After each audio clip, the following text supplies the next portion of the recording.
असं जर असेल तर ह्याच्या पुढच्या निवडणुका या सत्ताधाऱ्यांनीच घ्याव्यात आणि सत्ताधाऱ्यांनीच निवडणूक यंत्रणा राबवाव्यात. म्हणजे जेणेकरून निवडणुकीचा आपल्याला खर्च पण आयोगाचा खर्च वगैरे काय करावा लागणार नाही. लोकशाहीची म्हणजे अंतिम घटका महाराष्ट्रामध्ये मोजायला सुरुवात झाली आहे.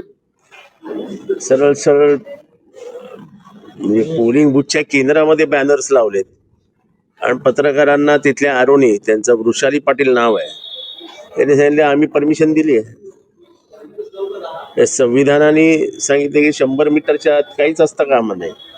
आणि वृषाली पाटील नावाच्या मॅडम जर तुम्हाला आतमध्ये लावू देत असतील बॅनर्स तर ते धक्कादायक आहे सगळं.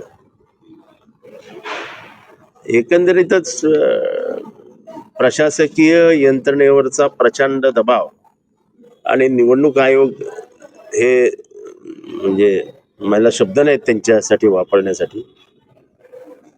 पण असं जर असेल तर ह्याच्या पुढच्या निवडणुका या सत्ताधाऱ्यांनीच घ्याव्यात आणि सत्ताधाऱ्यांनीच निवडणूक यंत्रणा राबवाव्यात. म्हणजे जेणेकरून निवडणुकीचा आपल्याला खर्च पण आयोगाचा खर्च वगैरे काय करावा लागणार नाही.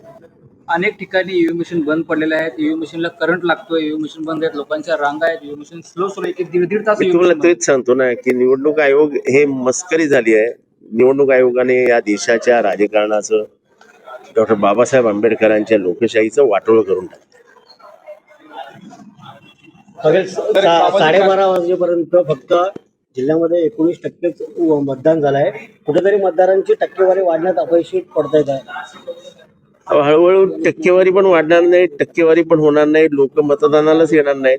कारण का जिवंत लोकशाहीचं जी काही लक्षणं असतात ती दिसतच नाहीयेत. दादागिरी, पैशांचं खुलेआम वाटप, अधिकाऱ्यांचं सत्ताधाऱ्यांच्या बाजूला झुकणं, जणू काय आपण सत्ताधाऱ्यांचे नोकर आहोत अशा पद्धतीने अधिकाऱ्यांचं वागणं, पोलीस यंत्रणेवरती असलेला प्रचंड दबाव, बूथच्या आतमध्ये जाऊन दादागिरी करणं, हे सगळं चालू असेल तर लोकांना पण नाही आवडत. मंत्रिमंडळातले मंत्री आहेत गणेश नाईक, त्यांचंच नाव नाहीये, गणेश नाईकांचं नाव नाहीये. मतदार यादीमध्ये नाव नव्हतं. एकनाथ शिंदेंना विचारत होतो.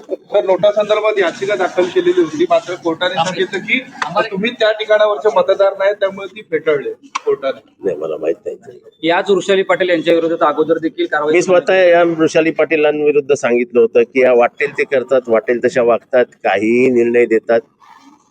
पण निवडणूक आयोगाला लक्षच द्यायचं नाही. निवडणूक आयोगाला हे म्हणजे त्या प्रक्रियेच 12 वाजवायचे, त्याला आपण काही तुमच्या मुलींनी देखील आरोप केले की निवडणुका कशाला घेता, निवडणुका घेऊच नका, काय फायदा.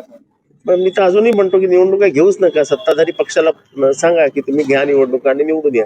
उद्याचं काय चित्र असेल ठाणे आणि मला काय फार आशा म्हणजे फार काय आशा नाहीत.